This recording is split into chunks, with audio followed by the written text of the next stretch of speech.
Okay, this is the timer I'm going to install, and it's an Intermatic. And I've had really good results with this. This is a 4-hour timer, and there's other timers you can get. You can get a 2-hour, 4-hour, 8-hour, 10-hour, even a 12-hour. No 6-hour. I've never found a 6-hour for some reason.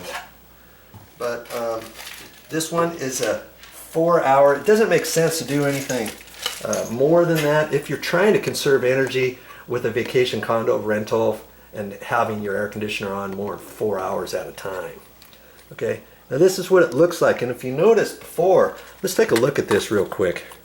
You notice anything different to here? See, this one's got little ears. This one does not have ears. The reason why this doesn't have ears is because I cut them off before. And if you look real careful, see that little line there? That's where you snap this off. And I don't just bend it off right there. I score that first. And the reason why I'm going to do that is because I installed a cut-in plastic box from before.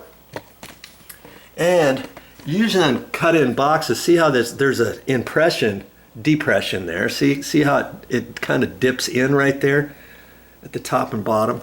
That's exactly for the reason why I had to cut these little tabs off, so that when I put this in, the tab fits in between that, and that sets the thickness of this right here inset a little bit so it doesn't stick out too far. Because see, if I put this one in a cut-in box, the cut-in box works where the plastic tabs of the cut-in box actually fit over the sheetrock.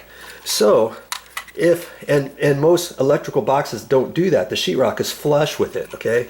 Then you can put something like this on your duplex electrical outlets and light switches. You just leave the tabs on. But for a cut-in box, you then take those tabs off, okay, to make it look like that. There's a tip for you.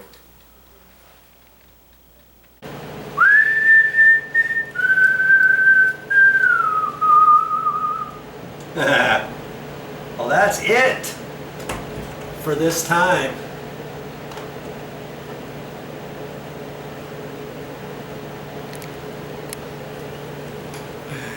But I'll be back with more videos.